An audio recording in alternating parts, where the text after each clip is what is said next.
Selamat sore remaja sekalian, remaja campur pemuda ini ya.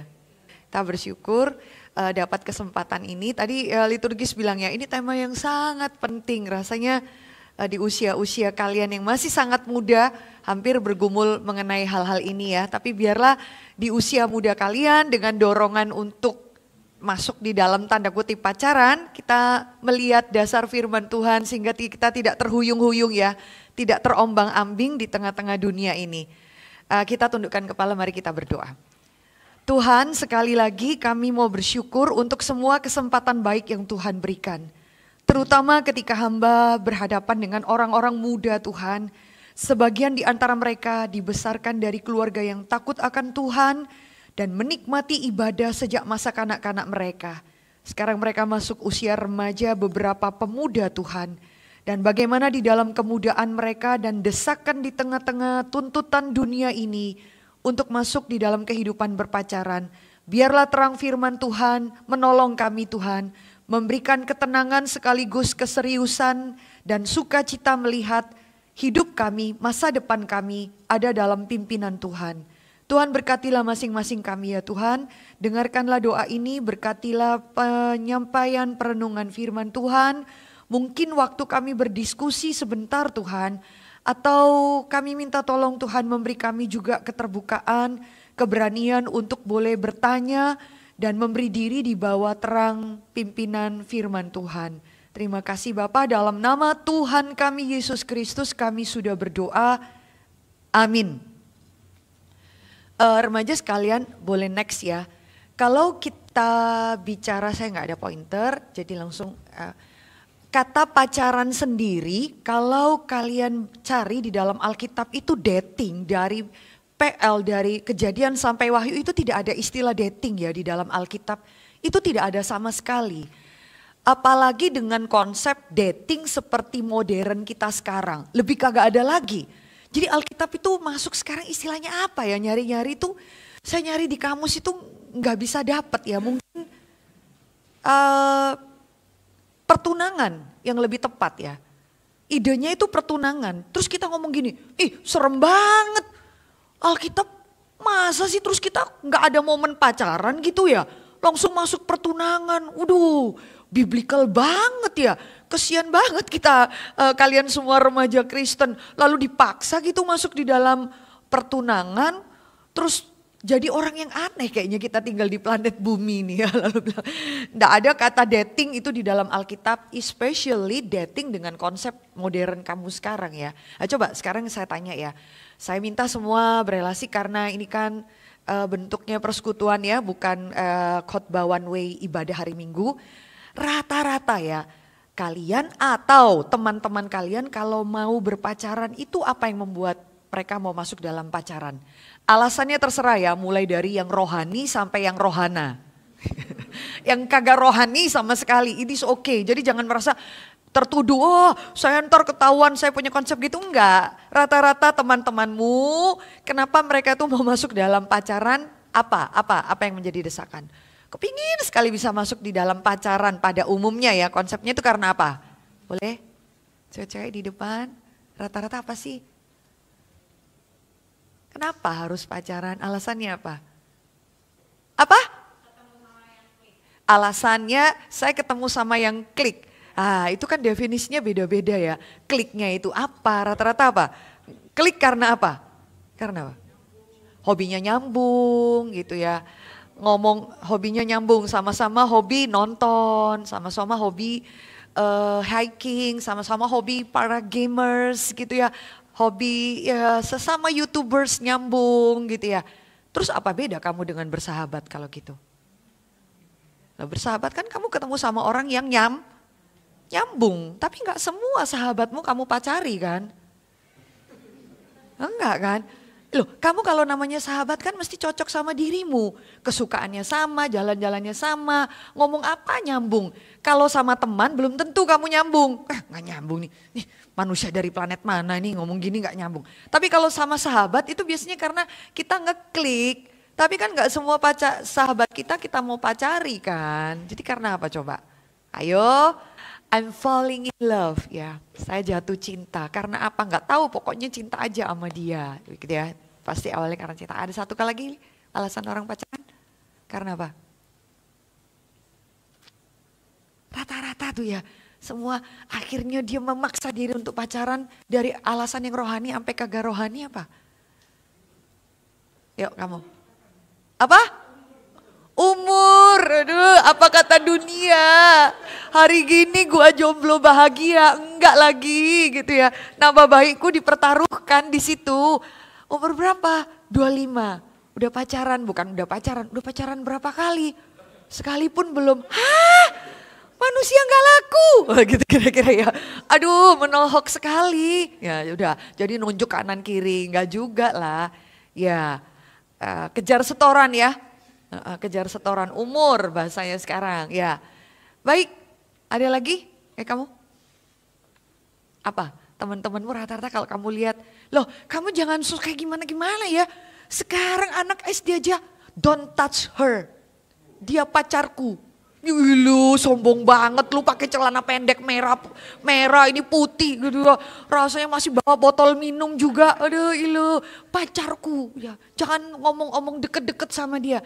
Kita kan sekarang cuma lihat yang 5 SD, dia apa mau, she is my girlfriend, kan berani banget ngomong kayak gitu. Ya ilah kalian semua yang SMP, sok rasa imun banget, ngomong gitu kayak alergi, ilah di gereja kali ya. Jadi rasanya gimana gitu, coba karena apa? Enggak, saya nanya gini bukan berarti kamu berapa, berarti kamu udah pacaran, bukan, ya umum lah. Rata-rata temanmu mikirnya apa? Pingin mempunyai seseorang yang lebih pasti. Jadi harus pacaran kah? Ya padahal sahabatmu juga bisa selalu ada untuk kamu. Dengerin kamu, nangis bersama dengan kamu. Bisa kan ya? Tapi kenapa sih harus cari pacaran? Itu kadang-kadang yang berani pacaran pun bisa gak ngerti loh definisinya dan alasan kenapa saya mau pacaran. Next ya. Ya. Ini, ulang, sorry. Balik lagi Kiting. Ya, maka kalau menarik itu Alkitab nggak pernah pakai istilah pacaran ya. Tapi Alkitab itu selalu sangat menekankan komitmen dan masuk dalam pernikahan. Bahasa kita sekarang itu pertunangan ya. Bahasa kita sekarang. Nah sekarang kita melihat bagaimana Alkitab yang tidak pernah pakai istilah dating, pacaran itu. Tapi kita tetap mendapat tuntunan yang limpah bagi kalian semua untuk masuk dalam pacaran dengan pengertian yang seperti tuntutan Alkitab pastinya. Nah next ya. Pada umumnya orang kalau pacaran itu pertanyaannya kayak gini ya. Umur berapa sih boleh pacaran? Praktis banget ya. Umur berapa sih? 15, 17, 21 tahun. Apakah pacaran itu karena umur? Terus biasanya saya kalau bawain seminar pacaran itu nggak jauh-jauh dari batas-batas dalam berpacaran. Kira-kira gitu ya. Pegangan tangan boleh nggak? Rangkulan tangan boleh nggak? Berpelukan boleh nggak? Berciuman boleh nggak? Urusan yang sepele sekali yang seharusnya tidak terlalu perlu dibahas kalau kamu itu start from the right beginning. Kalau kamu startnya mulai dari yang benar, kamu tidak akan sibuk-sibuk ngurusin batasan pacaran itu gimana. Pegangan tangan, seperti apa, ciuman boleh nggak? Kalau ciuman boleh nggak? Nggak apa-apa kan, saya juga dicium papa di bibir, saya juga cium mama saya, nggak masalah kok, jangan terlalu parno bagaimana. Kita akan ngurusin yang nggak penting-penting kalau kita nggak benar dari awalnya. Jadi ini pertanyaan-pertanyaan yang sebetulnya kalau kita makin belajar firman Tuhan tanpa bermaksud menghina, receh banget. Yang harusnya bisa kejawab waktu kamu jelas-jelas mengerti standar kenapa kamu pacaran. Bagaimana saya tahu orang yang tepat untuk saya, kenapa saya harus mendapat pasangan yang seiman. Ada orang katakan, duh susah cari pacar di gereja. Pacaran sama dia makin tahu orangnya gak bener, hipokrit. Malah dapat lihat yang gak seiman, budi sekali. Kongfucu kali, lebih setia. Kadang-kadang yang bilang gitu ya. Pacaran dengan orang Kristen, telatan gitu ya. Utangan, kagak bayar. Gak bener hidupnya. Malah yang kita lihat yang gak seiman. Kadang-kadang ada pergumulan-pergumulan seperti itu ya. Bagaimana kita lihat dari terang firman Tuhan. Next. Nah remaja yang dikasih Tuhan. Tadi yang kalian sebutkan ini loh alasan-alasan orang dan tujuan pada umumnya untuk masuk dalam berpacaran ya. Seperti kalian tadi katakan, itu ketertarikan secara, kenapa kamu mau pacaran sama dia? Karena dia cantik, gak dosa loh. Kita gak mungkin juga jadi orang Kristen, saya yang penting cinta Tuhan. Muka jelek kagak masalah. Sengsara loh kamu seumur hidup. Pandangin dia terus gitu ya. Kagak ada bagus-bagusnya. Enggak juga gitu kali. Enggak, waktu makin rohani tuh kamu mendapat pasangan makin jelek. Membuktikan kamu makin menyangkal diri. Enggak segitunya kali ya. Enggak lah. Tapi ini hal yang pada umumnya normal. Normal bahwa kita itu gambar rupa Allah. Kita diberikan standar. Loh kita lihat tumbuhan, lihat pemandangan aja kita bisa bilang how beautiful, indah ya.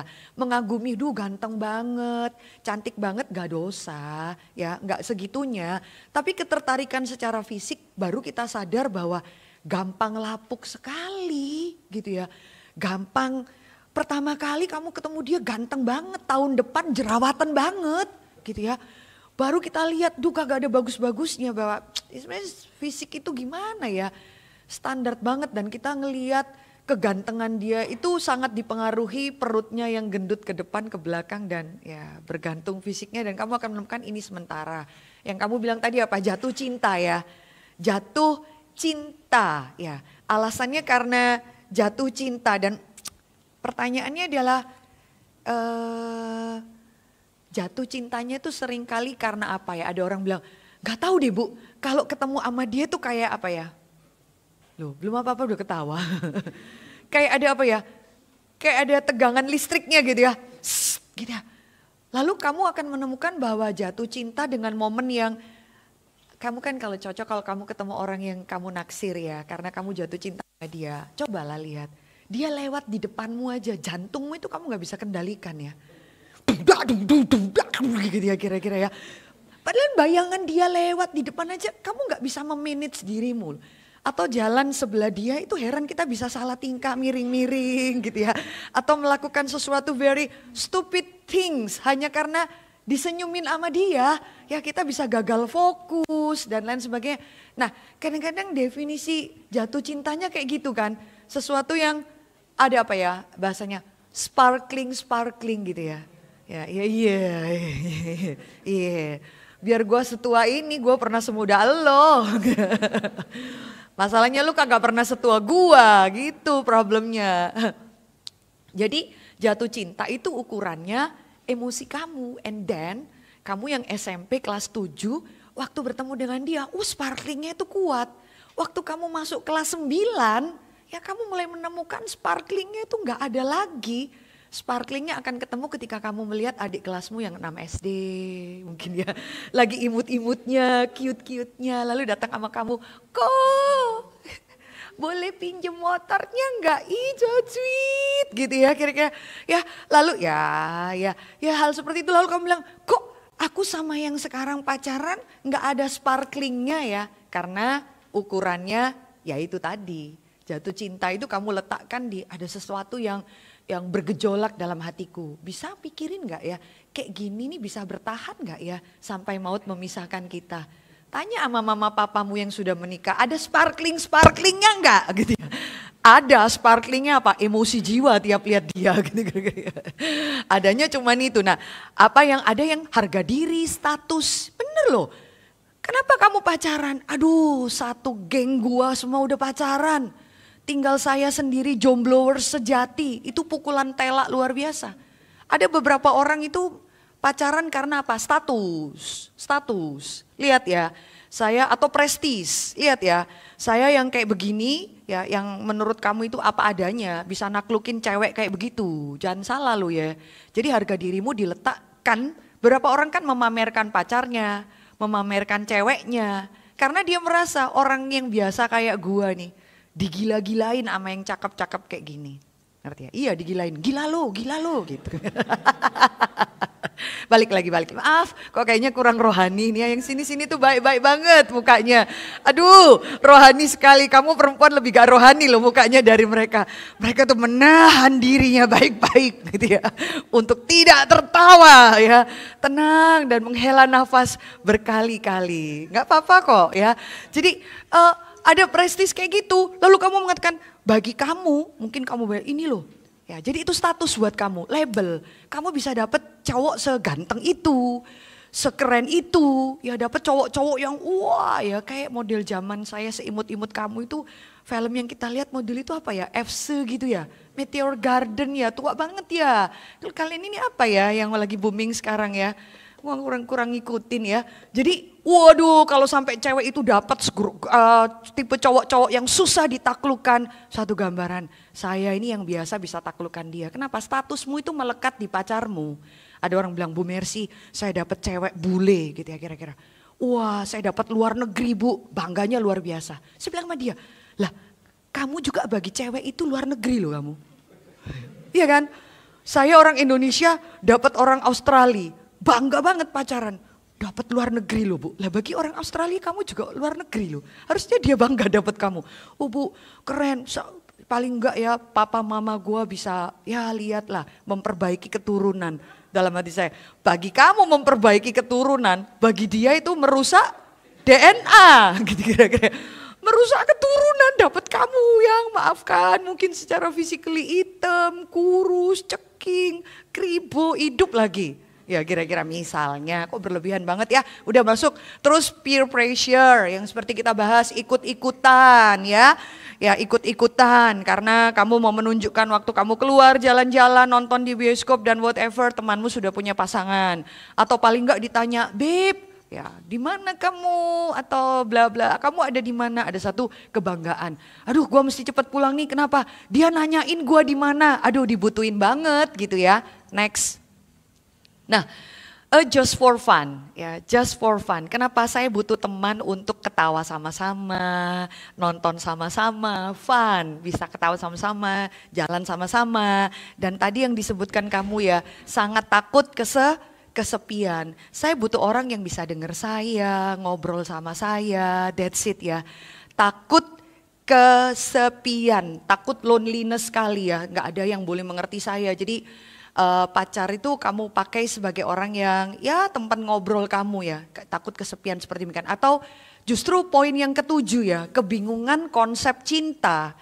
Karena ya tanpa bermaksud merendahkan kalian yang di usia muda, definisi kamu tentang cinta itu kamu cannot make the difference between kasmaran dengan the true love, kamu nggak bisa bayangin. Ya enggak bisa bedain karena seumuran kalian masih memikirkan, aduh aku jatuh cinta sama dia. Cinta itu kayak orang kasmaran atau orang mabuk kepayang ya. Gambarannya itu adalah apa? Aduh orang kayak mabuk kepayang ya, gimana ya? Ya kayak orang mabuk kepayang, kasmaran. Kadang-kadang sebenarnya bukan usia remaja aja. Kita kalau menemukan orang yang sudah tua, orang yang 50 tahun ke atas, Bu Mercy saya jatuh cinta pada dia. Kemana-mana saya ingat wajah dia. Kalau zaman dulu itu ada lagu baca buku, ingat kamu, mau makan, ingat kamu, di mana-mana. Dia nggak bisa ngerti antara that is a true love dengan mabuk kepayang, ya. Dan mabuk kepayang itu selalu memblokir nalar. Makin stupid kamu, makin goblok kamu, makin bucin kamu, makin dibilang keren. Orang ini ngerti artinya cinta. Yang banyak senyum dua orang di sana karena korbannya itu. Enggak bercanda ya. Yang kalian belum, masa sih seperti itu? Ya, sebelum kau terjatuh kau dipersiapkan hati-hati anak ya.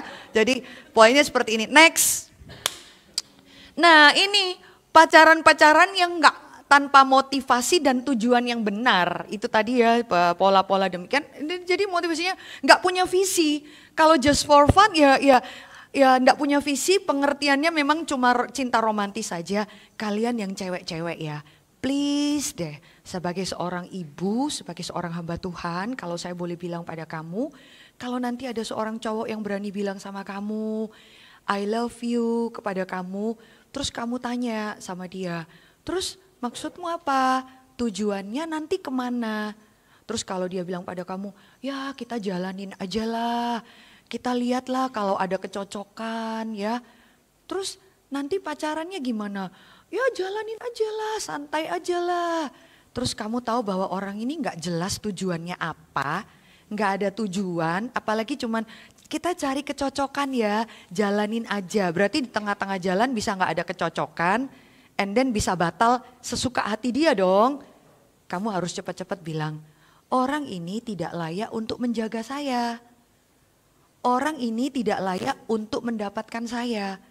Karena kalau dia sendiri, aku sih gak jelas lah Beb, tapi jalanin aja. Kamu terlalu memandang dirimu itu rendah sekali kalau mempercayakan dirimu dijaga oleh seorang pria yang gak jelas kamu itu nanti mau diapa-apain. Ngerti mau saya? Ya kita jalan sama-sama dulu lah, kita ini dulu, oh oke, sedekat itukah? Lalu kemudian nanti gak jelas mau kemana, apalagi kalau kamu tanya, ini kamu siap gak menuju pernikahan? Aduh janganlah gitu ya, kamu menjebak saya umur masih segini ngomong-ngomong pernikahan, ih najis banget terus lalu dia kemudian alergi, kamu langsung tahu, ini saya lagi berhadapan dengan anak mami. Anak bocil kemarin sore yang mungkin keluar jalan dengan saya, makan minum mixer juga harus ngemis-ngemis minta papanya. Lalu dia akan menjaga saya, oh yang cowok-cowok enggak yang saya enggak, saya usaha sendiri. Lalu dia bisa jaga saya, jadi please ya jangan menganggap dirimu, memberi standar dirimu itu terlalu rendah ya. Orang yang enggak punya visi dan tujuan, karena dia enggak punya visi dan tujuan and then dia akan bingung mau pacaran sama kamu itu ngapain, denger ya yang cewek-cewek. Dia akan mengisinya dengan hal-hal yang fisik. Ya kalau enggak gandengan pertama kali mungkin dia enggak mau cuci tangan. Ya bekasnya, wanginya gitu ya. Luar biasa dia tidur dengan tangan tergelepar gini. Tapi itu bertahan berapa lama?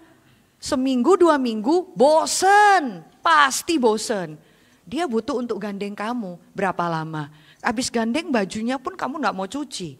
Ya kenapa? Bekas nempel sama dia. Saya tanya berapa lama? Honestly pasti gak lebih dari sebulan. Kamu udah bosen rangkul dia. Kamu akan menuntut yang lebih. Karena memang gak punya visi. Gak tahu mau ngapain. Pacaran jalan-jalan, nonton, pandang-pandangan, bingung. Kalau habis pandang-pandangan bingung ya udah. Mengisinya dengan mengarang indah. Ngoceh sana sini kehabisan bahan. Ya udah berdekatan, ya itu kira-kira demikian ya. Karena enggak tahu dia tuh mau ngapain pacaran dengan kamu. Lalu pengertian cinta yang romantis saja. Ya, pengertian, saya punya anak remaja ya, WA kepada saya. Lalu Lause jangan bilang sama mama ya. Dia cerita kalau si kakak kelasnya yang SMA itu naksir dia. Anak ini kelas 7, SMP ya, SMP kelas 1 ya itu.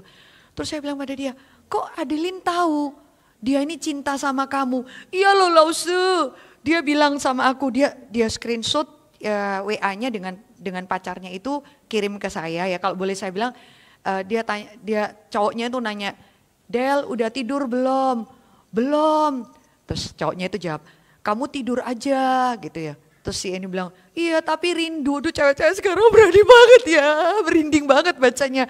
Terus si cowoknya jawab, kamu jangan rindu. Rindu itu berat, biar aku saja. Ih, yang merona merah cewek-cewek ya. Oh ya, digombalin segitunya aja langsung termehek-mehek. Kita kagak nyambung Pak. Ini perlu tingkatan maksudnya apa ya? Rindu itu berat, jangan rindu, biar aku saja yang rindu. Lalu dia bilang, terus saya kan baca, terus kenapa? Iya dia cinta banget, saya tuh bingung loh definisi orang cinta banget hanya dari apa dialog seperti itu. Tapi dia udah merasa, aduh cowok ini cinta banget. Kenapa? Bagi dia cinta it means romantis, nggak realistis. Semua cinta romantis itu selalu nggak realistis loh.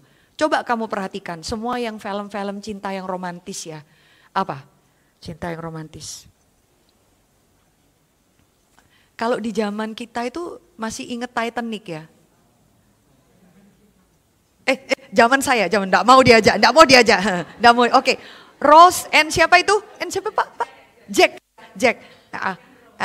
Kalau zaman engkong-engkong kita itu sampai Ingtai. Apa yang versi bulenya itu? Romeo Juliet ya. Versi kalian apa ya? Apa?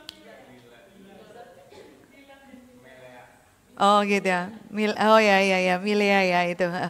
Itu sebetulnya realistiknya kalau orang yang ngerti bikin film romantis itu selalu dia akan matikan salah satu tokohnya. Termasuk ikatan cinta. mati hidup lagi, ngalah-ngalahi Tuhan Yesus dia. Udah mati, pesawatnya terbakar gitu ya, keluar lagi, pas lagi dia. Ya kayak gitu ya, kenapa? Poinnya adalah apa? Karena mereka tahu romantis itu cuma bagus di film, cuman bagus di dongeng, nggak bisa bagus di realita. Jadi mesti matiin salah satu supaya tetap romantis. Did you get the point? Nggak bisa dihidupi. Romantis itu cuman bisa nikmati di film. Kalau di dunia nyata mereka kemudian akhirnya jadi menikah. Bisa bayangin kalau Ingtai ngurusin anak, ngurusin cucian, laundry, ngurusin masak, lalu yang sampai ngurusin semua nggak jadi romantis lagi kan? Gak jadi romantis, jadi mereka tahu, please yang lagi romantis itu salah satu harus dimatiin. Supaya penonton itu tetap merasa indah sekali cinta mereka. Indah sekali, kenapa? Ya supaya indah harus mati salah satu. Karena kalau dua-duanya hidup, cakar-cakaran.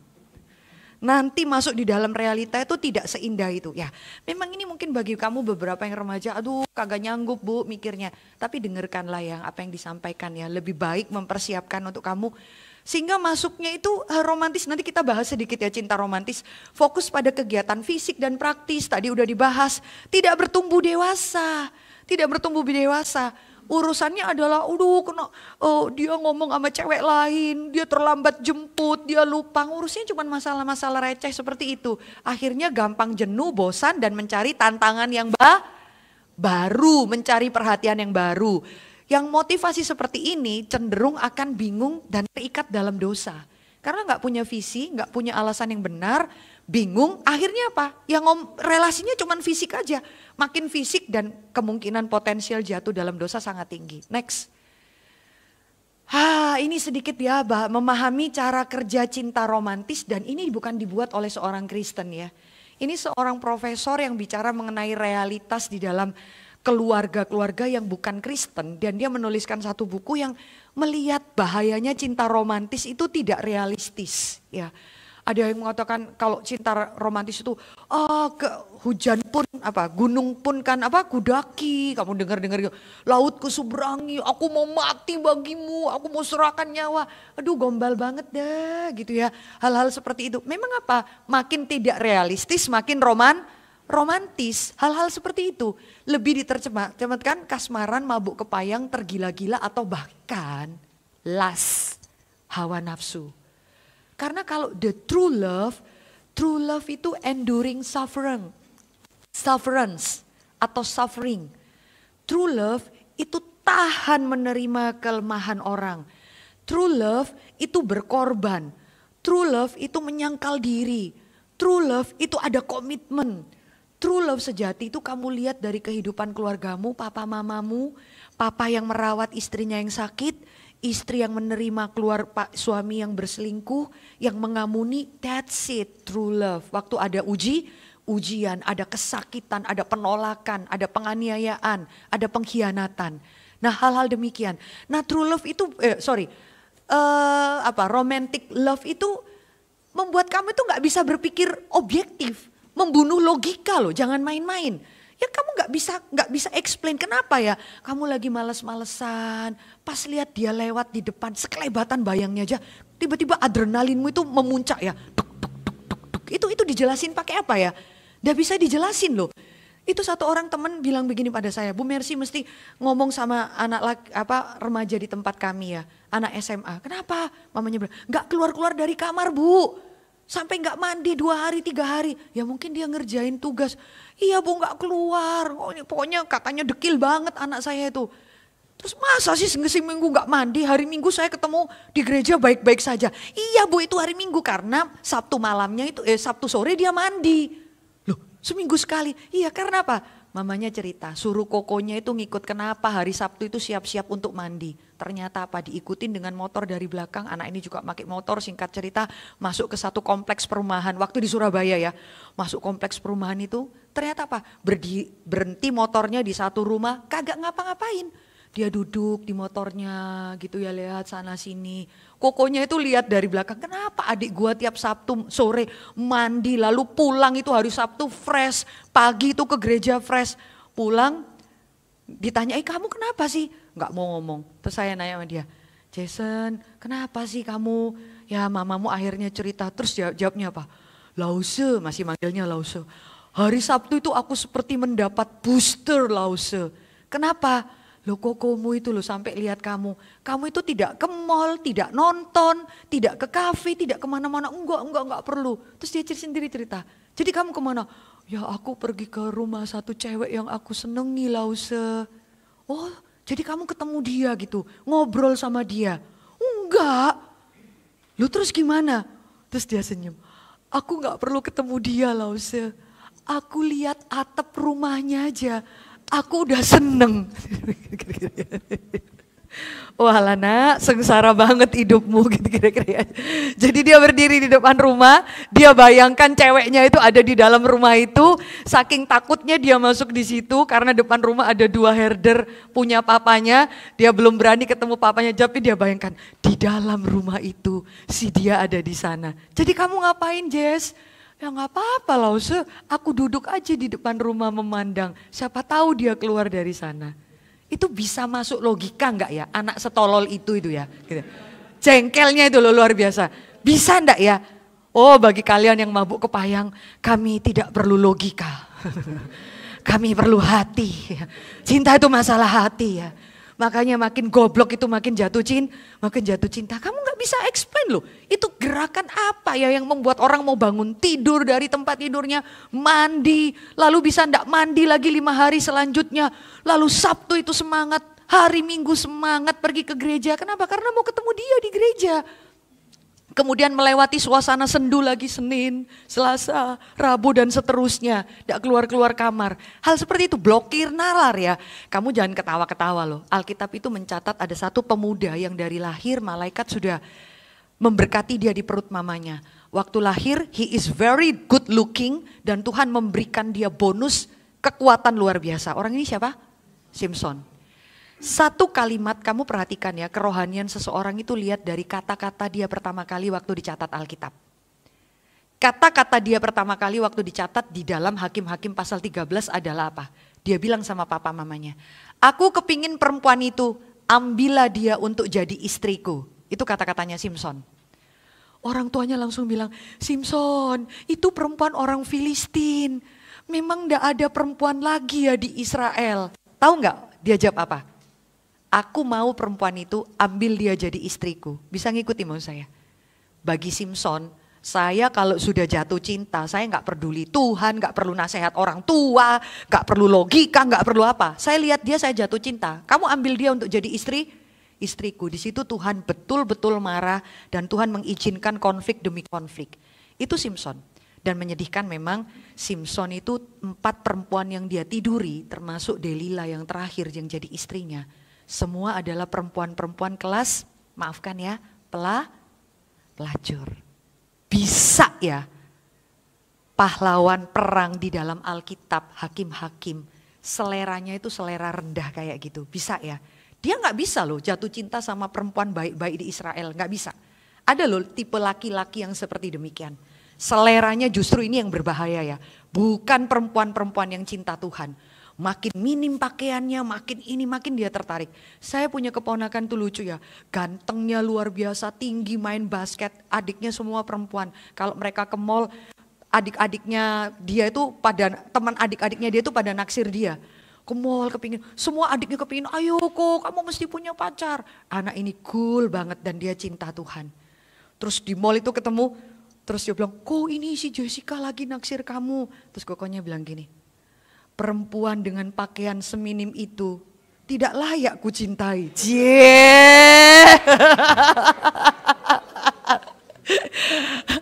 Adiknya lihat, JK. Rohani banget koko gua ya. Tapi apa ya, walaupun kita ngetawain dia, coba nangkep ya. Perempuan dengan pakaian seminim dia tidak layak mendapat cinta kokomu ini. Dia punya standar ya. Orang seperti saya mati-matian hidup mencintai Tuhan, dari sekolah minggu saya melayani Tuhan. Dan saya akan tertarik pada orang-orang yang harusnya gak jauh-jauh beda dengan saya dong. Harusnya seperti itu. Ya tapi kisah Simpson itu dicatat untuk membuktikan bahwa hey, yang ideal itu kayak gini, yang miring juga ada. Simpson itu dicatat supaya kamu jangan miring, kira-kira gitu. Kamu gak bisa bilang, Simpson saja begitu. Apalagi aku, kurang ajar. Kamu ya kira-kira, Simpson aja pecinta, maafkan, pelacur. Apalagi aku, Bu Mercy. Lalu pembenaran dirimu untuk cari pasangan yang gak seiman, pasangan yang suka gonta-ganti, pasangan yang cuman physically, mati-matian supaya sejenis K-pop dan lain sebagainya, pasangan yang gak ada waktu untuk Tuhan. Itu tanda awas buat kamu. Nah, kalau namanya cinta romantis itu gak ada penyangkalan diri. Dia kalau kepingin ketemu sekarang, ya saat ini, namanya hal yang physically ya, yang romantis itu seperti itu, tidak realistis. Saat ini menuntut segera sekarang, tidak ada kesabaran, tidak ada untuk pengendalian diri, nggak ada. Saya pingin peluk kamu sekarang. Kalau kamu nggak pingin dipeluk, kamu tidak mencintai saya. Ya, kayak gitu, manipulatifnya gitu. Ternyata kamu nggak mau berkorban untuk saya. Disentuh pun kamu gak mau. Nah kamu kalau dengar orang laki yang ngomong-ngomong kayak gini, cepat-cepat pergi tinggalkan dia. Kalau boleh, pak, baru balik tinggalkan dia. Ya, itu yang very manipulatif sekali. Lah kondisi yang paling rapuh dan bodoh. Simpson itu bisa sebodoh itu. Tidak bertahan lama. Dia sebutkan sampai tidak lebih dari 12 sampai 18 bulan. Sebenarnya ini kelamaan. Beberapa orang sudah gampang bosan. Next ya. Next, maka mari kita melihat biblical tanda kutip dating dengan modern dating. Ya ada yang berusaha memberikan istilah itu courtship. Coba cari di dalam Google. Courtship it means pengenalan, bermesra-mesraan, tapi tetap susah ya. Tetap susah ya. Konsep istilah dating apalagi dengan modern dating ya. Nah, biblical tanda kutip dating itu beda sekali dengan dunia. Biblical dating itu selalu dimulai dari inisiatif dari pria yang dewasa. Dari mana taunya? Coba kita buka Alkitab Kejadian. Pertama kali desain Tuhan ya. Di area mana ya Alkitab itu bicara mengenai pacaran? Di daerah mana? Coba kita lihat Kejadian pasal 2 saja. Kejadian pasal 2. Kejadian pasal 2. Coba semua cowok-cowok baca ayat 18. Lalu kita semua yang orang dewasa ya, yang orang tua paling tidak sudah menikah, baca ayat 19 sampai dengan ayat yang ke 20. Silahkan yang laki-laki yang belum menikah baca ayat 18 untuk kita, 1, 2, 3.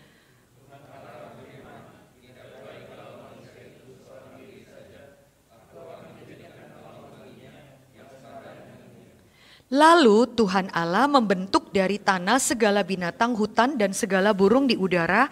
Dibawanyalah semuanya kepada manusia itu untuk melihat bagaimana ia menamainya. Dan seperti nama yang diberikan manusia itu kepada tiap-tiap makhluk yang hidup, demikianlah nanti nama makhluk itu.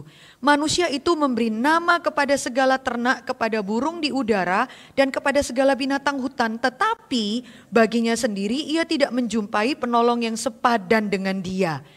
Lalu Tuhan Allah membuat manusia itu tidur. Sekarang coba perhatikan ayat 18. Misalkan jikalau andai kata umpama ayat 18 itu ya. Yang Tuhan bilang tidak baik manusia itu seorang diri, aku jadikan penolong sepadan dengan dia. Langsung lompat ke dalam ayat 21. Lalu Tuhan Allah membuat manusia itu tidur. Kira-kira masih nyambung gak? Logikanya masih nyambung gak? Coba kalau Anda perhatikan ya, loh ayat 18 kan inisiatif Tuhan, aku akan berikan penolong yang sepadan. Lalu ayat 19, pergantian topik bukan? Nggak nyambung dengan pas ayat 18, bener nggak logikanya ya? Seolah-olah loh tadi tuh loh gak jadi ya. Mau kasih pasangan sepadan gak jadi ya, kok koma, kok berhenti. Kan aku akan berikan penolong yang sepadan bagi kamu, gak baik kamu seorang diri. Langsung lompat ayat 21 dong. Lalu Tuhan Allah membuat manusia itu tidur, lebih nyambung. Lah kenapa ada topik baru lagi keluar di situ? Lalu Tuhan Allah membawa binatang, suruh Adam beri nama seluruh binatang. Lalu Adam datang sama Tuhan, aku tidak menemukan penolong yang sepadan. Lah bisa nangkep ya, kenapa di situ? Logika apa di situ yang Tuhan berikan? Ternyata pasangan hidup itu Tuhan berikan kepada seorang laki-laki yang dewasa, yang jelas panggilannya, yang sudah menjalankan semua tugas dari Tuhan itu dengan benar, yang relasi dia dengan Tuhan itu beres. Maka Tuhan bilang, saya jadikan penolong yang sepadan buat kamu loh. Lalu Tuhan topiknya berganti, dibawalah seluruh binatang hutan di bawah kaki Adam. Lalu Adam memberi nama.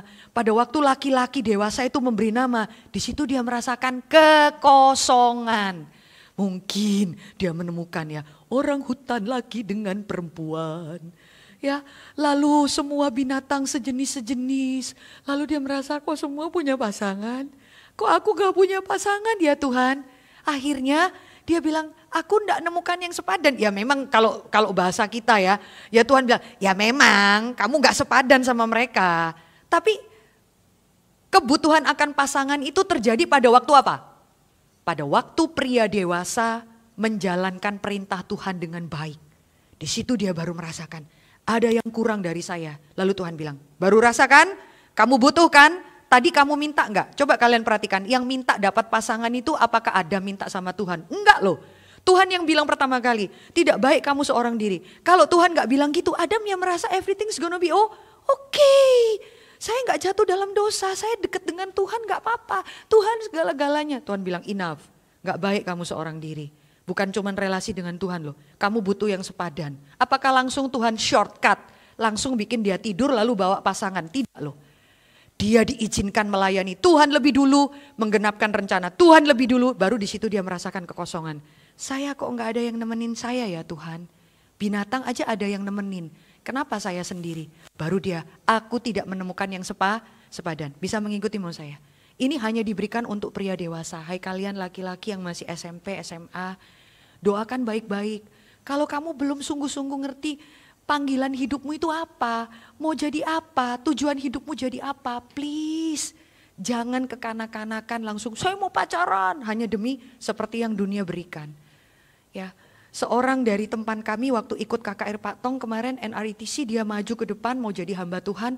Kita bisa lihat seriusnya dia ya, walaupun dia masih SMA ya, dia tahun depan baru lulus ya. Dia bisa mengatakan satu kalimat demikian. Ya, dia bila katakan, Bu Mercy, tolong doakan ya, saya ini jelas mau jadi hamba Tuhan. Saya berdoa ya, supaya Tuhan beri saya pasangan yang bisa dampingi saya nanti kalau saya jadi hamba Tuhan. Waduh, saya pikir ini orang ini otaknya luar biasa ini. Hatinya kalau terarah kepada Tuhan, dewasanya luar biasa. Saya sampai bilang gini, kok bisa Rain kamu mikir seperti itu? Iya, ya, dia dari keluarga yang kaya. Dia langsung bisa mikir gini, saya anak satu-satunya di keluarga kaya. Nanti kalau saya dapat pasangan semua langsung mikir saya keluarga kaya. Aduh kayanya luar biasa ya, semua harta perusahaan papanya ya jatuh ke dia. Enggak punya adik, enggak punya kakak, enggak punya semua. Tapi dia katakan nanti cewek-cewek naksir saya kemungkinan tahu semua disiapkan papa mama saya. Dia siap enggak nanti kalau ikut saya jadi hamba Tuhan. Jadi tolong doakan saya ya Bu Mercy supaya saya dapat pasangan yang bisa nemenin saya jadi hamba Tuhan. Saya terharu loh. Saya terharu, saya bisa ngerti apa yang Tuhan bilang di dalam Kejadian. Kalau kamu itu beres hubunganmu dengan Tuhan, kamu betul-betul ngerti kamu itu Tuhan panggil mau jadi apa. Mau jadi dokter kah? Gak masalah, kamu mau jadi bisnismen kah? Kalau kamu nanti betul-betul saya Tuhan jelas saya mau jadi bisnismen. Berdoalah supaya apa? Supaya kamu dapat pasangan yang gak malas. Ngerti mau saya? Istri-istri yang bukan cuma ngeruk harta kamu. Istri-istri yang pekerja keras. Yang tahu mendampingi kamu itu saat kamu susah atau saat kamu suka. Bukan istri-istri yang cuma mau belikan Hermes atau belikan Louis Vuitton karena kamu nanti jadi pebisnis. Lalu dia cuma besolek di rumah. Enggak. Bisa ngerti mau saya? Jadi kamu juga berdoa, kamu yang perempuan. Tuhan bawalah saya ini bertemu dengan laki-laki yang jelas panggilannya sama Tuhan. Supaya saya tuh bisa mendampingi dia menggenapkan rencana Tuhan. Itu kita perempuan. Dan waktu kamu Tuhan pertemukan dengan dia, kita perempuan bisa belajar mencintai laki-laki seperti ini.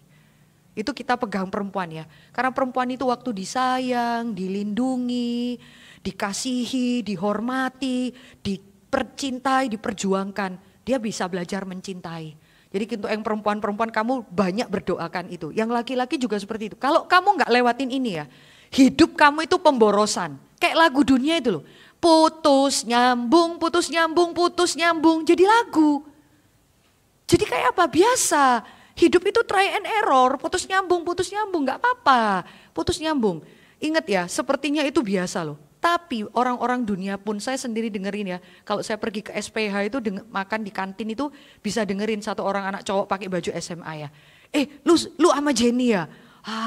Dia bekas kakak gua. Istilahnya gitu loh. Dia bekas kakak gua, sampai gini.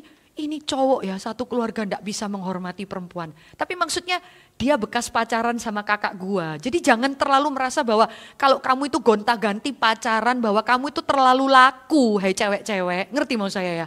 Kamu itu sampai direbutin cowok itu lo bolak-balik mau jadi pacar kamu. Cowok-cowok itu sebetulnya yang masih punya hati nurani normal ya. Yang otaknya masih cerdas akan tahu. Cewek yang biasa gonta-ganti kayak gini, saya harusnya nggak boleh dapet dia. Kenapa? Di antara teman saya sendiri sudah bilang dia bekasnya saya. Jadi poinnya adalah apa? Belajar tenang lah. Belajar tenang. Bu Mercy gimana nanti kalau aku tenang-tenang ditelikung teman.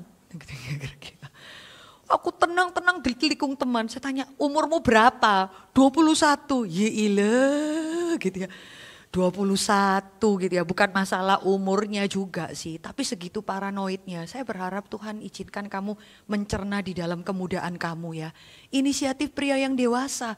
Kalau dunia nggak perlu dari inisiatif pria yang dewasa loh. Inisiatif itu bisa dari siapa aja. Coba kamu lihat dunia ini dengan segala infotainment, dengan segala sinetron-sinetron yang ada. Cewek-cewek sekarang itu kalau datang sama saya, masih SMP ya, kalau bicara manhood and womanhood ya. Tahu ya apa? Kelaki-lakian dan keperempuanan menurut Alkitab ya. Yang laki-laki dengan Pak Tommy, yang perempuan dengan saya, biasanya anak-anak SMA itu. Anak-anak SMP itu. Nanti anak-anak perempuan itu selesai saya bawain seminar, datang dengan saya. Bisa anak perempuan itu tanya gini, Miss, kalau kita misalnya ngomong I love you duluan sama dia boleh nggak? Kayak gitu.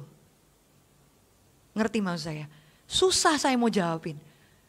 Boleh ndak? Boleh. Sesuai zaman bisa berubah-ubah dong. Masa cewek nggak boleh bilang I love you duluan? Kalau menurut standar dunia ya boleh-boleh aja lah. Tapi kamu melihat bahwa kamu perempuan itu dijaga Tuhan. Bukan kamu yang aktif, bukan kamu yang inisiatif. Tapi laki-laki. Laki-laki yang lihat kamu langsung dia mengatakan ini tulang dari tulangku dan daging dari dagingku. Dia yang beri judgment. Perempuan ini Tuhan buat saya. Saya berjuang buat perempuan ini. Bukan laki-laki, bukan perempuan yang bilang, Adam, aku cinta padamu. Ada pertanyaan? Gitu ya kira-kira ya. Kamu perempuan ya kalau lihat cewek-cewek yang terlalu kalian laki-laki. Kalau kamu dapat perempuan-perempuan, saya kasih tahu ya sebagai seorang ibu. Terlalu aktif kayak gini. Apa ya istilahnya? Bukan aktif ya. Apa ya perempuan-perempuan yang agresif bukan aktif. Perempuan-perempuan yang agresif seperti harusnya kamu segera takut loh. Kamu langsung mundur teratur loh. Ini bahaya ini aku dapat perempuan kayak gini nih. Aduh gitu ya. Celaka nih ya. Nanti satu kali aku kepikir putus pun dikejar nih, tuntut di pengadilan sama dia. Kayak gitu kamu harusnya tahu bahwa saya enggak layak. Jadi the beauty of woman itu ya. Seorang perempuan memang Tuhan itu jaga kamu baik sekali. Bahkan alat reproduksi kamu itu ditaruh Tuhan di tempat yang paling secret, paling dalam. Ya, itu desain Tuhan tuh enggak pernah kebalik. Perhatikan kalau ide dunia itu siapa aja boleh inisiatif, tergantung siapa yang kasmaran lebih dulu, gitu ya. Hal demikian lalu biasakan beda biblical dating itu ya. Di dalam Alkitab itu selalu ada melibatkan community, otoritas gereja, family, keluarga. Kamu kalau pacaran jenis sekarang enggak harus. Bahkan berapa orang sudah telikung di belakang. Apa itu namanya? Istilah backstreet, bukan telikung. Udahlah, nanti kalau mama tahu rewel malah enggak boleh ini, enggak boleh. Kamu pacaran enggak sehat. Dengarkan saya, kata-kata saya sebagai seorang ibu dan hamba Tuhan. Di dalam biblical dating, di dalam Alkitab, next ya. Contoh next turun ke bawah. Turun ke bawah. Ya, satu-satunya ide pacaran yang kelihatan jelas sekali itu waktu Eliezer, pembantunya Abraham, diperintahkan Abraham untuk mencari pasangan bagi Ishak. Kamu akan melihat seriusnya mencari pasangan itu dimulai dari orang tua yang takut akan Tuhan. Memang saya yakin ada orang tua itu yang yang apalagi belum dalam Tuhan ya. Suruh kamu pacaran tuh, wow dia pendek, dia nggak manajer. Alasannya itu duniawi banget. Tidak semua orang tua itu cinta Tuhan. Tapi kamu juga nggak bisa pukul rata. Sudah orang tua nggak usah ngurusin saya pacaran suka-suka saya. Jangan main-main. Tuhan itu memakai mulut, memakai hati papa mama yang cinta Tuhan. Terutama kalau keluargamu sudah Kristen ya. Ingat baik-baik. Bahwa pacaran pertama kali itu inisiatif dimulai dari Abraham. Baca nanti di dalam Kejadian 25. Itu indah loh, Abraham panggil Eliezer, sumpah di pangkal paha. Kamu kalau tahu sumpah di pangkal paha itu pertaruhan. Kamu pembantu sumpah di pangkal paha saya. Kamu kembali ke Kanaan. Disuruh apa? Kembali ke Kanaan. Gak boleh cari pasangan kembali ke Haran. Tempatnya Abraham dulu, di mana itu Urkasdim. Padahal Abraham sudah tinggal di mana? Abraham kan tinggal di Kanaan, iya kan? Sudah dapat tanah Kanaan, Ishak sudah lahir. Dia mau carikan jodoh untuk Ishak. Aduh, bacalah. Mama tamu kok nanar-nanar gitu, ini di sinetron sebelah mana ya? Ada di Alkitab. Ya, tapi Abraham bilang apa? Jangan cari pasangan orang Kanaan. Karena apa? Orang Kanaan itu terbiasa poligami. Orang Kanaan terbiasa ganti-ganti pasangan di depan dewa mereka. Maka pembantunya disuruh sumpah di pangkal paha, kembali ke Haran. Cari pasangan buat Ishak. Kalau kamu ketemu perempuan itu, kasih tahu pada dia. Kamu mau nggak ikut kembali ke tempat Abraham untuk menjadi pasangannya Ishak? Siapa perempuan yang nanti ketemu dengan pembantunya Eliezer ini? Namanya siapa? Siapa namanya? Perempuan ini loh. Pekerja keras yang lihat Eliezer lalu dia kasih minum. Siapa nama perempuan ini? Ribka. Nanti dia menikah dengan Ishak. Dengerin ya, Ribka itu langsung dia bilang, tuanku mau cari istri buat anaknya. Mereka keluarga kaya raya, anak tunggal. Tapi mereka yang saya tahu keluarga cinta Tuhan. Mereka mau cari pasangan harus dari satu keluarga. Zaman itu cari pasangan masih boleh ya, sepupu-sepupu itu masih boleh. Nanti di zamannya Musa bilang nggak boleh. Ya, terlalu dekat itu nggak boleh, itu incest. Nanti anakmu ada kelainan kira-kira itu. Tapi waktu itu cari pasangan itu masih sepupu-sepupu jauh. Kenapa? Karena mereka tahu papa mamanya, keluarganya itu baik-baik. Lihat ya, pacaran pertama kali itu Allah melibatkan siapa? Keluarga yang cinta Tuhan. Ya lalu apa yang dilakukan oleh Eliezer? Lalu bilang pada Ribka, di zaman itu kan gak ada foto. Di zaman itu gak ada HP, gak ada email, gak tahu mukanya Ishak itu kayak apa. Langsung ditanya, kamu mau gak? Tapi Ishak itu keluarga cinta Tuhan. Ribka langsung jawab apa? Saya mau. Keren cewek ini ya. Saya mau. Terus papanya bilang apa? Kalau kamu pergi Ribka, kamu nanti gak bisa ketemu papa lagi loh. Apa yang terjadi? Anak perempuan satu-satunya dilepaskan papanya, naik perjalanan 9 bulan supaya ketemu dengan Ishak. Ya Bu, itu bukan pacaran Bu, itu Siti Nurbaya. Mungkin kamu mikirnya gitu kan? Iya Bu. Tapi poin yang saya mau tekankan, itulah yang Alkitab bilang, di dalam dating Alkitab pertunangan itu ada apa? Komitmen. Saya mengkomitmenkan diri untuk mengenal dia. Kalau dunia dibalik. Saya kenal kamu dulu, kejelekan, kekurangan kamu dulu, baru saya berkomitmen. Dibalik. Bisa ngerti mau saya? Saya deket dulu dengan kamu, lalu kenal, kamu ternyata kalau dicium, keren juga. Ternyata kalau gini, kalau saya cocok dengan kamu, bahkan ekstrim, saya mesti test drive dulu dengan kamu. Saya tidur dengan kamu, kira-kira desire saya itu tercukupi dengan kamu, baru saya komitmen menikah dengan kamu. Itu kalau dunia. Bisa ngerti mau saya? Saya coba-coba dulu, cocok enggak dengan kamu, baru saya berkomitmen. Kalau Alkitab enggak. Alkitab katakan kamu berkomitmen dulu enggak, tanggung jawab dulu enggak, mengenal dia baik-baik, semua dengan tujuan apa? Jelas, saya lagi mau cari pasangan suami atau istri.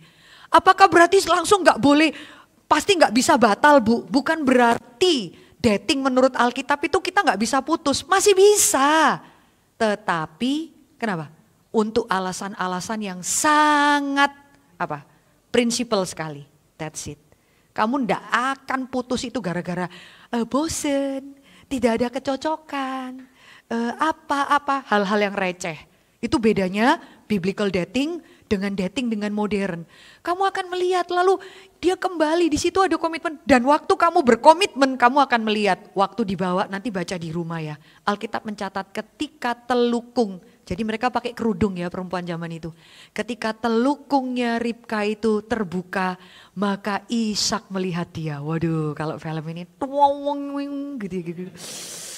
Langsung hatinya itu langsung kira-kira. Disitulah Allah bekerja. Maka jatuh cintalah Ishak kepada Ribka. Dan Ribka menghiburkan Ishak karena Ishak baru kehilangan mamanya Sarah. Kehadiran istrinya itu bukan hanya mengisi physically kebutuhan fisik. Tetapi mengisi kebutuhan emosional dia. Itu data-data dalam Alkitab. Balik lagi ke atas, mundur lagi ya. Maka next mundur lagi. Aduh waktunya. Saya minta 10 menit ya. Saya minta 10 menit, saya tahu kau tidak bisa melawan hamba Tuhan, tapi please mari kita kendalikan diri baik-baik. 10 menit segera saya selesaikan ya. Ya jadi otoritas keluarga, keluargamu bahkan keluarga di gereja. Jangan menyembunyikan dari gereja, jangan menyembunyikan dari keluarga. Ya siapa lagi yang paling kenal kamu dari lahir, dari kamu sekolah minggu. Tuhan itu kasih bijaksana kepada pendeta, amin, kepada hamba Tuhan. Ya untuk melihat dan libatkan pasanganmu itu nanti di dalam komunitas gereja. Ya jangan sembunyi-sembunyi di belakang, ketemu di pinggir jalan di mana. Kamu rendahkan dirimu, bawa dia ke gereja, pertemukan dia dengan keluargamu. Bu, waduh nanti mamaku akan ngomong gini-gini. Loh kamu itu harus masuk di dalam kehidupan keluarga dia. Dengerin kata-kata saya ya. Kapan kamu mau tahu pasanganmu itu seindah warna aslinya? Kalau cuma berduaan dengan kamu, pasti kelihatan bagus. Semua kelihatan bagus. Kamu kesana, kenapa sayang? Gini. Kamu dijaga baik-baik. Sekarang lihat pergi ke rumah dia. Bagaimana dia memperlakukan pembantunya. Bagaimana dia memperlakukan emaknya, poponya di rumah. Di situ kamu mengerti warna asli cowok ini kayak apa. Dia berelasi dengan adiknya itu kayak apa. Sama kamu, sakit ya beb. Ini ya, aduh baik banget. Sama pembantunya, sus, keluar makian. Saya bilang sama orang, kamu itu suka maki-maki orang. Jangan keluar kalimat binatang. Refleks lause, sudah lain kali butterfly. Butterfly kamu ya. Aduh, kapan kamu bisa lihat dia seindah warna aslinya? Kalau kamu biasa cuma nonton berduaan terus. Guarantee, jamin, pasti semua bagus. Dia bayarin kamu, kamu mau apa? Biarpun ngantuk-ngantuk dia mau dengerin kamu, semua itu bagus. Karena relasinya cuma itu aja. Sekarang kamu harus masuk dalam relasi dia di gereja, di keluarga dia, masuk ke dalam komunitas. Liatin, dia kalau kebaktian telat gak? Baru kamu tahu. Ya. Dia nih prioritas sama Tuhan gak? Kamu gak bisa kalau cuma ketemu dia sekali sehari di sekolah. Wah memang dia keren, badannya bagus, pemain basket selalu digila-gilain cewek-cewek. Coba kamu lihat di rumah dia seperti apa. Memperlakukan adiknya, mamanya seperti apa. Ini keponakan saya yang bilang perempuan baju seminim itu tidak layak mendapat cinta kokomu ini. Tahu gak? Dia itu mau naksir satu orang cewek ya. Satu hal, saya sampai bilang ini orang cinta Tuhan loh kok. Ini sendiri sudah lihat dia gini, terus dia bilang apa?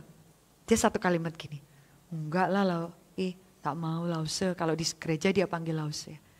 Lama-lama saya dengar apa? Dia cerita, aku dengar sendiri kok gimana dia teleponan sama mamanya, dia bentak-bentak mamanya. Aku enggak mau sama cewek gitu. Nanti dia juga enggak bisa jaga mama. Bagus banget ya. Ngerti maksudnya? Bagaimana bisa tahu? Dia kasih tahu apa? Cewek ini baik ke gereja semua, tapi dia rasa susah terima cewek ini ya. Masih SMA loh saudara ya. Kenapa kok saya tanya? Aku sendiri lihat dia waktu ditelepon mamanya marah-marah samanya. Udah lama orang Jawa ya Surabaya. Ya wis lama kamu ini gak usah ngurusi aku. Gitu.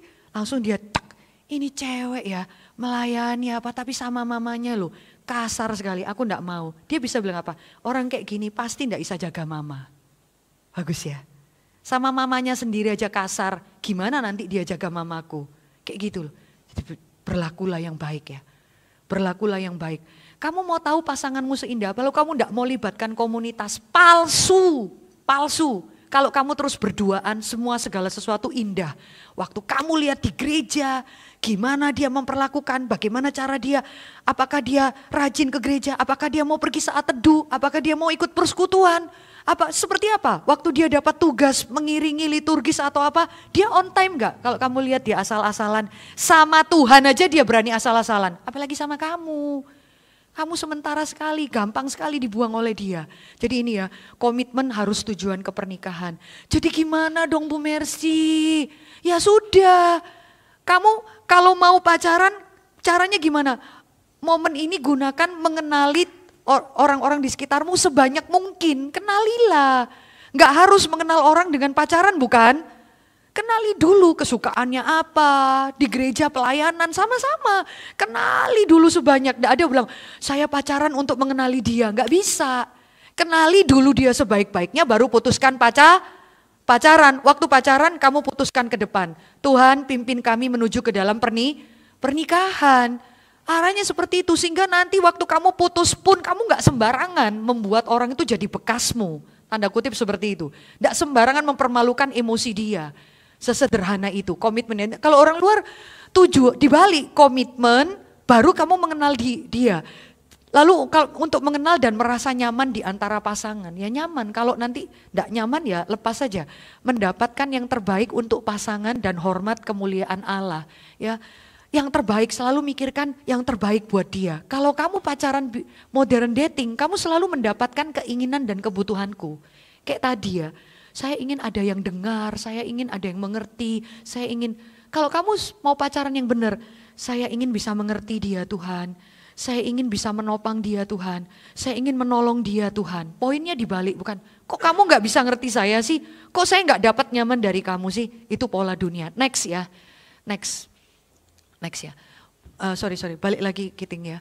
Peran dan kebutuhan yang berbeda ini saya lewatkan ya. Relasimu itu bertumbuh dalam komunitas yang sehat, bertumbuh. Yang tadi sudah dibahas ya.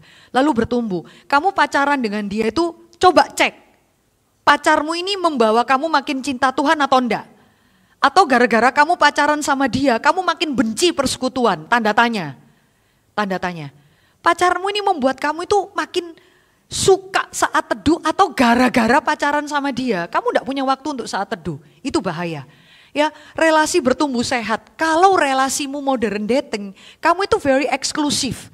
Yaitu berdua terus sama dia. Pernah kamu lihat orang pacaran model gitu ya? Kemana-mana berdua, di kantin berdua sama dia. Gak boleh kemana-mana. Dia ngomong sama orang lain aja kamu sudah curiga. Itu milik saya. Ya, kamu perlakukan dia itu kayak barang. Kamu ngomong sama siapa dengan saya? Dia sampai ketakutan jadi pacar kamu. Mau senyum sama orang aja harus mengatur mukanya seperti apa gitu ya. Karena kamu miliknya dia. Very eksklusif seperti itu. Sudah saya langsung bilang, itu pacaran sudah tidak sehat. Gak heran ya orang dengan model pacaran seperti ini eksklusif sama dia. Lalu pacarnya gak boleh ngomong sama siapa. Makin merasa ini milikku seperti kehormatan kamu. Sekalinya mereka putus cenderung menjadi depresi dan gila. Kenapa? Ya terlalu biasa seperti ini. Ya tapi kalau kamu izinkan dia berelasi, melayani, bertumbuh, sehat, dia bukan barang milik kepunyaanmu. Tapi kamu bilang caranya seperti apa? Saya itu udah liatin kamu loh beberapa kali. Kita doain ya, 1 bulan ini kita doain ya. Saya mau untuk serius menggumulkan pacaran dengan kamu. Itu gentleman.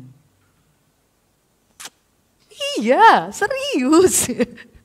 Gentleman itu ngomong gitu. 1 bulan ini ya. Kenapa? Karena saya sudah mengamati hidup kamu. Dia kaget. Mengamati? Iya saya lihat kamu di gereja, di sekolah ya. Lalu relasi dengan teman-temanmu ya kamu lihat ya. Dimulai dengan saya berkomitmen bertumbuh dalam kebenaran. Biblical dating. Oh no. Kebalik. Ini kotaknya kebalik. Biblical dating, being the right person for others. Saya sendiri bereskan diri saya being a right person for others. Kalau modern dating dunia, finding the right person gitu ya. Mana yang baik, yang cocok, aduh antenaku tinggi-tinggi, lalu tebar pesona sama dia. Starting pointnya beda, next, turun ke bawah, turun lagi Kiting. Ya, turun lagi. Ya, mitos modern dating, perhatikan ya. Cinta sejati makin sejati, buktinya keintiman fisik makin sejati. Salah ya. Alkitab katakan hati-hati. Waktu kamu pacaran, physically kamu makin intim sampai kamu berani berciuman dengan dia. Kamu ndak bisa menikmati cinta sejati. Yang ada makin bosen. Lalu cewek ini makin posesif sama kamu. Kenapa? Saya sudah dicium dia, Bu Mercy. Rata-rata seperti itu. Ketakutan sekali kalau pacarnya itu ngomong dengan cewek lain. Parno luar biasa. Kenapa? Saya tuh kalau lihat orang pacaran ya sharing, saya makin tahu. Aduh kasihan kamu berarti, dia enggak perlu cerita. Kita sebagai seorang ibu bisa sense. Kamu sudah terlalu banyak dipegang sama dia. Jadi cemburunya luar biasa, takutnya luar biasa. Kenapa? Omong kosong, cinta sejati itu bukti keintiman fisik. Ya, terjebak untuk memanipulasi pasangan, modern dating ya. Ya, supaya sesuai dengan apa yang kamu menikmati. Dan ini tadi sudah kita bahas ya. Menarik diri dan tidak menghargai otoritas. Hati-hati ya. Kalau kamu ketemu pacar langsung selalu mau bilang pada kamu gini, sudah papa mama kita jangan sampai tahu ya. Orang tua enggak perlu dilibatkan. Kamu langsung tahu ini bukan ciri-ciri biblical gentleman ya. Saya pergi potong rambut, di sebelah saya ada pasangan yang mau menikah. Singkat cerita si ceweknya didandan dengan hair dressernya, lalu di sebelahnya itu mamanya ya. Lalu mamanya itu tanya sama pengantin perempuannya di situ. Dia tanya, itu nanti makanan gimana? Mamanya memang cerewet sih. Ya, saya sebelahnya itu setiap mau digunting, tanya lagi, itu nanti gimana ya? Pak calon mertuamu nanya terus, hati seorang ibu gelisah ya. Kamu tahu enggak, cewek yang didandani itu saya pertama kali lihat, cantiknya, itu kan mirip artis Korea, kok bisa ada ya, dagu selancip itu mulus sekali. Di tengah-tengah dia didandanin, dia bisa berteriak sama mamanya sebelah ya, saya enggak bisa tirukan ya. Dia bilang, pokoknya shut up ya. Intinya, kamu diam aja mah, pernikahan ini pernikahanku, intinya gitu. Kamu enggak usah ngurus. Uang juga enggak minta papa mama, aku yang ngurus, duduk diem aja kamu.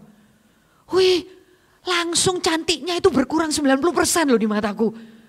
Langsung aku gini, Tuhan, anak secantik ini, se-cute ini, semanis ini, marahi mamanya seperti ini. Saya langsung gini, ini calon pasangannya ada di sini enggak ya, keluarga pasangannya ada di sini.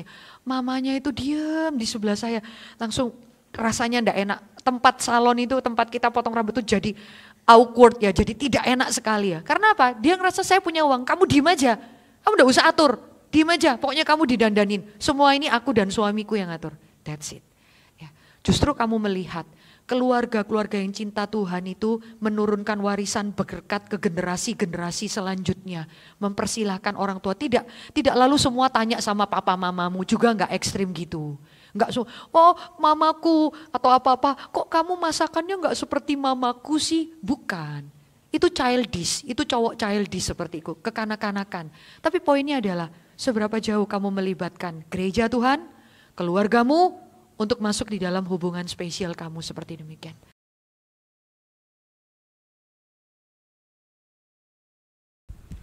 Oke, terima kasih Bu. Saya mau nanya ini Bu. Berkaitan dengan pacaran kan goalsnya kan pernikahan Bu ya. Kalau pernikahan itu apakah sebuah keharusan atau merupakan sebuah pilihan? Jadi kalau misalkan itu pilihan, bolehkah untuk tidak memilih menikah?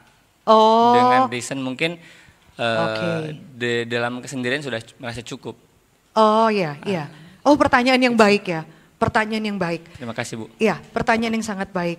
Kita nih ya menemukan sekarang banyak, terutama yang perempuan. Di gereja kita di Reform juga menemukan banyak perempuan-perempuan yang sangat baik di dalam karier, brilliant, keuangan mereka luar biasa, maafkan ya, sampai laki-laki tuh minder mau dapatkan dia. Jadi langsung dia memutuskan udah nggak perlu menikah. Juga dia merasa trauma lihat keluarga dia menikah, ya nggak perlu dia menikah. Nah pertanyaan itu boleh enggak istilahnya saya selibat, tidak menikah gitu ya, sesederhana itu ya pertanyaannya. Alkitab di dalam Matius 19 kalau kamu buka hanya memberi kita 3 alasan kamu dan saya boleh tidak menikah. Selebihnya seharusnya panggilan kita adalah menikah. Alkitab bilang itu loh, tidak baik kalau kamu seorang diri. Tapi mungkinkah saya akhirnya memutuskan tidak menikah? Nah, ada orang-orang tidak menikah alasannya, maafkan ya, umum dan duniawi sekali. Alasannya karena apa? Sudah merasa enak sendirian, umur udah 45, ntar kalau mau menikah lagi, adjustment lagi, susah gua. Ada yang seperti itu ya. Sudah merasa apa ya, kayak beberapa dosen saya juga gitu sempat bilang, aduh repot lagi, dia sudah merasa apa, zona nyaman. Nanti ketemu lagi, adaptasi lagi, rumah, keluarga, repot, ya udahlah, dia enggak mau menikah. Ada seperti itu. Ada alasan orang enggak mau menikah karena apa? Trauma kan, percuma, papa mamaku Kristen toh bercerai, percuma. Anaknya Ahok kan gitu, ya kan? Saya memutuskan tidak mau menikah, ya, karena saya pikir saya cerdas seperti papa saya. Di YouTube kan dia bilang gitu, maka saya pasti cari perempuan yang pintar. Nah perempuan yang pintar pasti juga sulit tunduk pada saya, persis seperti mama saya. Kesian ya, trauma dia, gak penting. Sedih saya dengarkan podcastnya dia seperti itu ya, si Sean ya. Karena traumatik, karena apa lagi? Orang tidak berani menikah, karena apa? Itu beberapa alasan ya. Karena bolak-balik pacaran akhirnya gagal-gagal, udahlah gak usah lah. Ya daripada menyakiti hati, hal-hal seperti ini kan. Tapi coba buka semua ya, ini persiapan buat kalian. Matius pasal 19, siapakah orang yang boleh tidak menikah? Matius 19 ya.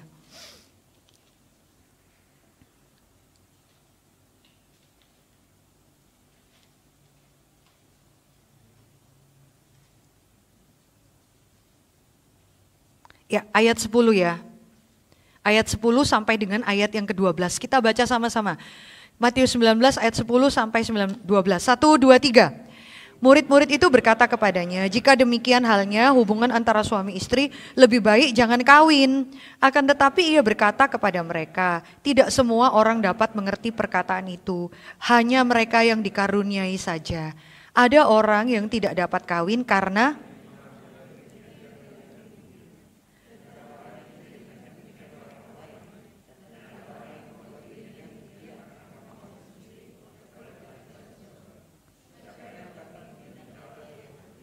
menarik ya, Alkitab bukakan enggak potensi ada orang memang enggak menikah, dia enggak mau kawin. Lalu ya sudah kalau suami istri susah gini lalu ada perceraian, ya lebih baik kami enggak menikah gitu kan. Kan pembahasannya tentang perceraian, Tuhan bilang jangan gegabah ya. Yang boleh tidak menikah alasannya apa? Ada berapa? 2, 3, 4? Di situ apa? Alasannya apa? Baca dong, boleh kasih respon? Ya. Kalian semua liatin alasannya apa? Orang boleh tidak menikah. 1, karena apa? Di situ dong ayatnya yang tadi kita baca. Apa? Ada orang yang lahir demikian, lahir cacat. Ada orang-orang yang, maafkan ya, alat reproduksi biologisnya tidak sempurna. Misal ada kasus yang kayak pernah ada di berita yang memiliki kemaluan prianya tidak sempurna. Ada yang kemaluan prianya masuk di dalam cacat dari bawaan lahir. Ada orang-orang yang sedemikian. Ada yang perempuan, mohon maaf ya, yang ditemukan ada yang ditemukan di mana bagian, maafkan ya, vagina dan rahimnya itu tidak ada. Jadi gimana? Ini kan namanya bayi, diputuskan jadi laki atau perempuan, bingung kan? Nanti kalau misalnya dibuat organ laki-laki, ternyata waktu besar dia perempuan, bingung kan? Ada orang-orang yang seperti demikian. Kedua,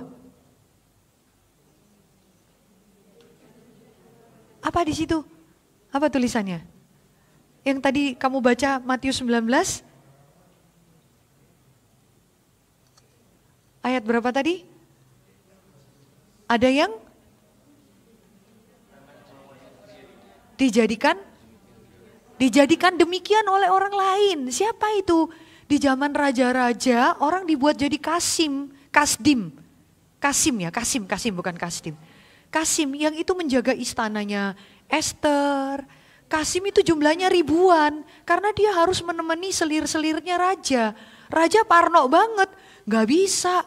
Kamu deket dengan selir-selirku yang cantik-cantik dan aku pergi perang. Kamu menjaga mereka, wah celaka. Langsung semua yang jadi Kasim pada saat itu kebanyakan dikebiri. Seperti itu, dan jumlah mereka ribuan saat itu. Ada orang yang dibuat begitu sama orang lain. Di zaman perang, Nazi, coba kamu lihat. Beberapa laki-laki cara membuat mereka menderita dikebiri. Ada yang orang kayak demikian, bagaimana? Gak bisa paksa. Kalau dia mau menikah dengan orang, kecuali dia kasih tahu, saya dikebiri, yang cewek mau menerima dia ya gak tahu ya, ada kasus khusus. Tapi ada orang-orang yang memang akhirnya gak bisa menikah. Ya gak bisa keluarganya atau istrinya menerima dia. Terakhir. Iya, menarik ya, cuma 3 hal.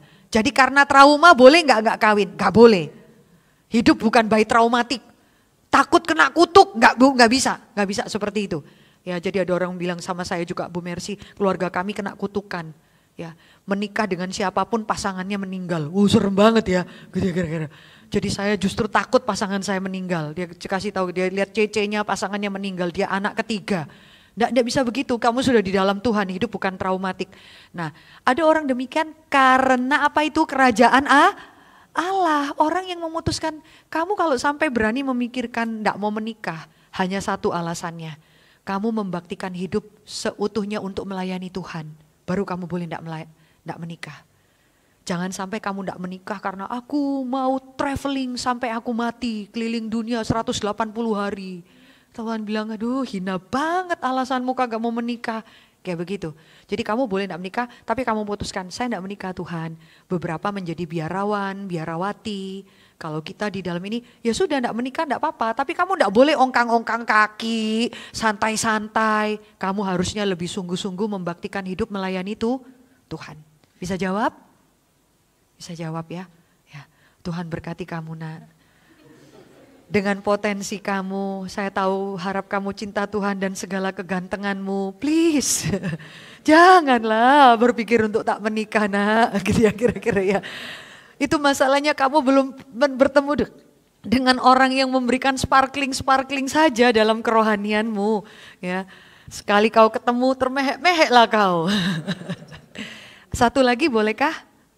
Satu lagi, Kiting? Enggak? Oh oke.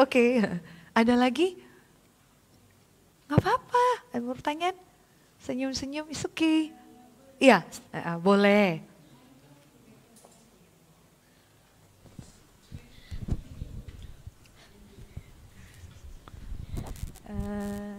Selamat sore Bu Mercy, saya ingin bertanya, kalau di zaman sekarang kan itu banyak banget pasangan yang kayak jalani beda agama kayak gitu Bu. Nah kalau misalnya nih kayak anak muda kan itu kan memang jalani dulu. Nah tapi kalau misalnya ngejalani beda agama tapi sambil berusaha ngajak pasangannya itu ke gereja, kayak gimana? Iya. Terima kasih. Oke. Iya. Ini sebenarnya pertanyaan hampir mewakili setiap kita ya. Tapi saya mau mengatakan begini, kalau kamu betul-betul anak-anak Tuhan, janganlah melangkah di dalam ketidaktaatan dulu lalu minta Tuhan itu pengertian sama kita. Jangan ya, apalagi kamu sudah tahu. Lalu kamu sudah tahu Tuhan minta kita pasangan yang seiman ya. Lalu kamu berani langgar itu, berarti kan kamu sudah mulai dengan ketidaktaatan dulu dong. Susah kamu dapat berkat di situ nak. Honestly, jujur Lia, dengan mata kepala saya sendiri, saya melihat bahkan di jemaat kami di GRI Buaran, perempuan-perempuan yang memboroskan waktu untuk menunggu laki-laki ini sedemikian yang berharap dia bertorbat. Gak main-main loh, nunggu itu hampir 7 tahun. Nunggu hampir 7 tahun, sampai kemudian laki-lakinya ini bilang, sudah datang ke gereja kita di penggembalaan pendeta Rudi yang mau yang konselingin, tapi kita sense. Makanya itu perlu komunitas ya, kita hamba Tuhan lihat dia kita tahu. Saya sampai bilang pada dia, kamu tahu badannya itu masuk gereja loh, hatinya di luar gereja. Nggak mau percaya ceweknya. Tapi Bu, dia lo sampai mau ke gereja, dia dari keluarga Islam banget, papa mamanya sorban ini itu. Saya tahu dia semua itu kalau ingin mendapatkan sesuatu atas nama cinta, dia mau ke gereja demi kamu. Nanti setelah itu ya sudah bye-bye. Makanya saya bilang jangan lupa loh badannya di gereja, hatinya ketinggalan di luar gereja. Kita itu bisa lihat dari sense tubuh dia waktu dengar firman Tuhan. Waktu berelasi dengan orang, kita hamba Tuhan tuh bukan ahli nujum. Tapi Tuhan beri kepekaan, enggak, dia ini terpaksa. Nunggu 7 tahun, benar dilepas. Dapat yang lebih muda berkali lipat daripada dia. Karena nunggu-nunggu 7 tahun, maafkan ya, umur sudah masuk 30 sekian. Mikir mau punya anak berapa, dapat yang lebih muda dari dia, bye-bye. Nangis banting-banting, kenapa Tuhan, kenapa, saya tepok-tepok dia. Please ya, jangan sering-sering tanya kenapa sama Tuhan. Sebenarnya Tuhan sudah kasih ingat dari depan, kamu yang ngotot aja. Tapi Bu, Lydia Kandau lo menikah lo Bu. Halo, itu tahu Lydia Kandau? Nggak tahu juga ya, kira-kira ya, kira-kira. Ya sudah lewat ya, sudah. Oh dapat pasangan tidak seiman lo Bu. Ya memang cerai, tapi kan bertahan 25 tahun, tapi tetap cerai gitu ya terakhirnya. Ya tapi tetap cerai, jadi saya selalu lihat jangan main-main lah. Jangan main-main dan jangan memboroskan waktumu. Biasanya waktu kamu tunggu-tunggu. Dan sebenarnya kan alasan kamu mencari pasangan yang tidak seiman untuk diinjili, itu kan manipulasi Tuhan ya. Kalau memang kamu cinta jiwa dan mau menginjili, mari ikut Bu Mercy atau Pak Amin, kita pergi ke rumah sakit dan menginjili mereka tanpa perlu jatuh cinta. Beres kan? Kalau memang hatimu begitu cinta jiwa-jiwa itu, mari sama-sama. Gak perlu jatuh cinta dulu baru menginjili, jangan dibalik nak, kira-kira gitu. Boleh dapat ya? Ya kalau memang kamu just main-main aja dan Pak Tong pernah mengingatkan kita, di area ini Tuhan kasih kamu pilihan, jangan main-main. Kalau kamu main-main, kamu masuk dalam pernikahan pun kamu cuci muka pakai air mata. Saya nggak perlu lihat orang lain, saya lihat dalam keluarga saya sendiri, adik-adik saya sendiri. Baru saya mengerti artinya cuci muka pakai air mata. Kami sama-sama, saya dengan suami saya, dua-dua hamba Tuhan. Tanya sama Pak Amin sama Ibu Jenny, sama-sama cinta Tuhan. Kamu kira enggak ada air mata dalam keluarga kita? Ada, nah itu hamba Tuhan aja air mata. Ya, percuma, lebih baik saya cari yang enggak seiman. Jangan goblok nak, gitu-gitu. Yang dalam Tuhan aja sudah kita ada air mata. Apalagi kamu kalau tidak di dalam Tuhan, benar-benar cuci muka pakai air mata, sesederhana. Sudah Bu, jangan banyak-banyak cerita Bu. Yang SMP ini gemetar Bu, kapan selesainya? Kok gak ada beauty-beautynya ya dalam biblical view ini, kok gak ada apa ya happinessnya itu, rasanya kok beban berat gini ya. Sudahi sajalah, mari kita sama-sama masuk dalam doa.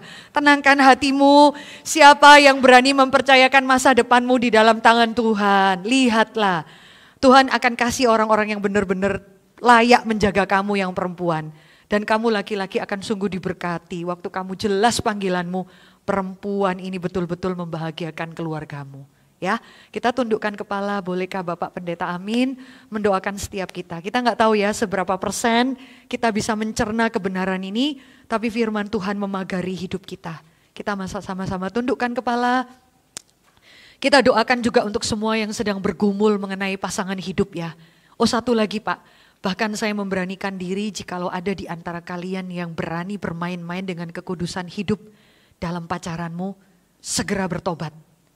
Ya, segera bertobat. Jangan memboros-boroskan masa mudamu dengan hal-hal yang sia-sia seperti itu. Kita masuk dalam doa. Tuhan, kami bersyukur, berterima kasih kepada Engkau. Ya, Tuhan. Karena Engkau masih mau berbicara kepada kami. Ya, Tuhan. Dan jikalau ada hal-hal yang tidak berkenan kepada Tuhan, kami mohon diampuni oleh Tuhan, ya, Tuhan. Dan kami kembali kepada Tuhan. Dan biarlah Tuhan tolong kami ya Tuhan, dengan firman dan dengan firman dan dengan firman. Kami ya, dapat Tuhan, belajar dari Tuhan. Karena Tuhan kami adalah Tuhan yang adalah kebenaran. Benar, Tuhan. Yang akan mengajar kami juga adalah kebenaran. Pimpinlah hidup kami ya Tuhan. Dan jadikanlah kami ya Tuhan sebagai orang-orang Kristen yang sudah percaya kepada Tuhan, yang menjalankan perintah Tuhan dan juga menjadi berkat bagi banyak orang dan juga memuliakan Tuhan. Benar, Tuhan. Terima kasih ya Tuhan untuk Ibu Mercy yang sudah memberikan pengajaran firman kepada kami. Dan tolonglah kami ya Tuhan, jikalau kami ada melakukan kesalahan, kembalikanlah kami kepada Tuhan kembali. Terima kasih Tuhan, dalam nama Tuhan Yesus kami berdoa. Amin. Amin.